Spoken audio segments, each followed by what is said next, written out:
This is Golden Cloud Network, and today we're going to be talking about prolonged labor. But before we get to that, we have an ask for you. 56.2% of the people who watch our videos have not subscribed, so we're kindly asking you to subscribe. This will help us produce better quality content for you, which will benefit us both. So, what is prolonged labor? Prolonged labor is labor that progresses slowly or fails to progress at all. It can happen during the first or second stages of labor.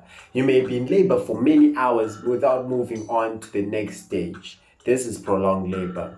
So the goal of treatment for prolonged labor is to keep the mother and the baby healthy and help the mother deliver the baby safely. So how many hours is considered prolonged labor? Prolonged labor is when labor lasts for 25 hours or more for those who are having their first child, and 20 hours or more for those who've had at least one child in the past. So typically labor lasts an average of 12 to 24 hours for those who are having their baby for the first time, and 8 to 10 hours for those who are having subsequent births. So what happens during prolonged labor? During prolonged labor, either one of two things happen. Number one, the cervix will start to dilate, but it will stop before it is fully dilated. So the cervix is a structure on the female reproductive organ which dilates during the birth of the child. So this cervix might dilate, but it might not dilate fully, which will cause the baby not to come out smoothly. Or the cervix may dilate fully, but still the baby won't come out. This might be because of the size of the baby or other factors. So how common is prolonged labor? Prolonged labor isn't common at all. It affects about 8% of the people giving birth. However, it causes about 1/3 of cesarean sections or C-sections births. So this is logical since C-sections will assist people who are going through prolonged labor. Prolonged labor comes with a lot of risks. So applying C-section to these situations will help the mothers deliver babies safely in a much more manageable time. So what are the risks of prolonged labor? Failure to progress during the first stage of labor rarely leads to complications, and prolonged labor is mostly risky during the second stage when these following situations can be encountered. Number one, infections. So during prolonged births, a situation may occur when the cervix may tear because of the pressure that the mother will be applying trying to push out the baby. So when this tear happens, uncontrolled bleeding may start to occur, and this might lead to postpartum hemorrhage where the mother will lose a lot of blood. And when that tear occurs, it might cause or it might lead to the risk of infections, because this will be an unanticipated event which won't be able to be addressed as promptly as something that is anticipated.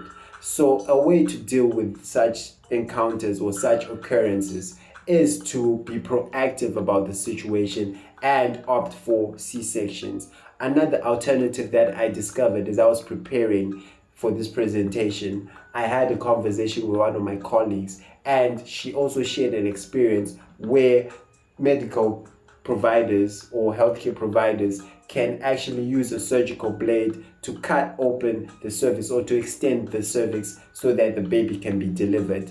This helps because if anything happens, it will be anticipated, since it will be a controlled situation where the healthcare providers will be in charge of the situation. This will help prevent situations such as infections, and it will help control bleeding if it is to occur. So C-sections and use of surgical blades are one way to control the risks. And just to mention, another associated risk of prolonged labor is future incontinence. This is when the mother that will be going through the prolonged labor will risk the occurrence of complications in her future pregnancies or future deliveries. This will be because of the stress that will be applied to her reproductive system during her first birth, which may negatively impact the possibility or the occurrence of future subsequent births, right? So prolonged labor increases your chances of needing a different type of delivery. For example, your healthcare providers may use medical instruments such as a vacuum or forceps to help deliver your baby, as I mentioned before. Prolonged labor also increases chances of having a C-section. So can prolonged labor affect the baby? Prolonged labor can increase risks to your baby, including the following.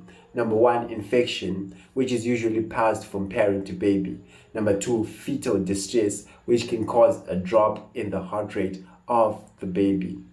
Number three, perinatal asphyxia, which is lack of oxygen. Remember, the baby or the child might be in an uncomfortable situation, stuck between the uterus and the outside world. So this might cause a lack of access to adequate oxygen, causing asphyxia. And the last point is shoulder dystocia, which is getting stuck in the birth canal. So the following are the symptoms and causes of prolonged labor. So number one, the baby might be too large, causing it to be stuck in the birth canal and causing delays in the completion of the stages of labor. Number two, the birth canal may be too small. Number three, the pelvis is too small for your baby to move down. Number four, uterus contractions aren't strong enough. So sometimes it's also about the energy that the mother or the effort that the mother will be putting during the birth process. This might also contribute in the sense that if not enough force is being applied or not enough effort is being applied during the birth process, this might delay the process of birth, right? So research has also linked prolonged labor with psychological factors such as anxiety, stress, and fear. So how do we manage prolonged labor? If you're in prolonged labor during the first stage, the goal is to encourage stronger contractions to help dilate your cervix. Your healthcare provider may recommend the following. Nipple massages, if appropriate, to help your body naturally release more oxytocin, which encourages stronger contractions. Number two, meditation can help manage prolonged births, right? Since meditation will help your body produce more oxytocin, which is a hormone that will help you relax. Number three, taking a warm bath to relax before the birth process. So to manage prolonged labor, it's all about relaxing, it's all about calming down from the information that we researched. So during the second stage of labor, your healthcare provider may recommend that you change positions or even take a walk. Rest and relax and start medication such as oxytocin. So oxytocin is a hormone, so it can also be taken in the form of medication. So how do you prevent prolonged labor?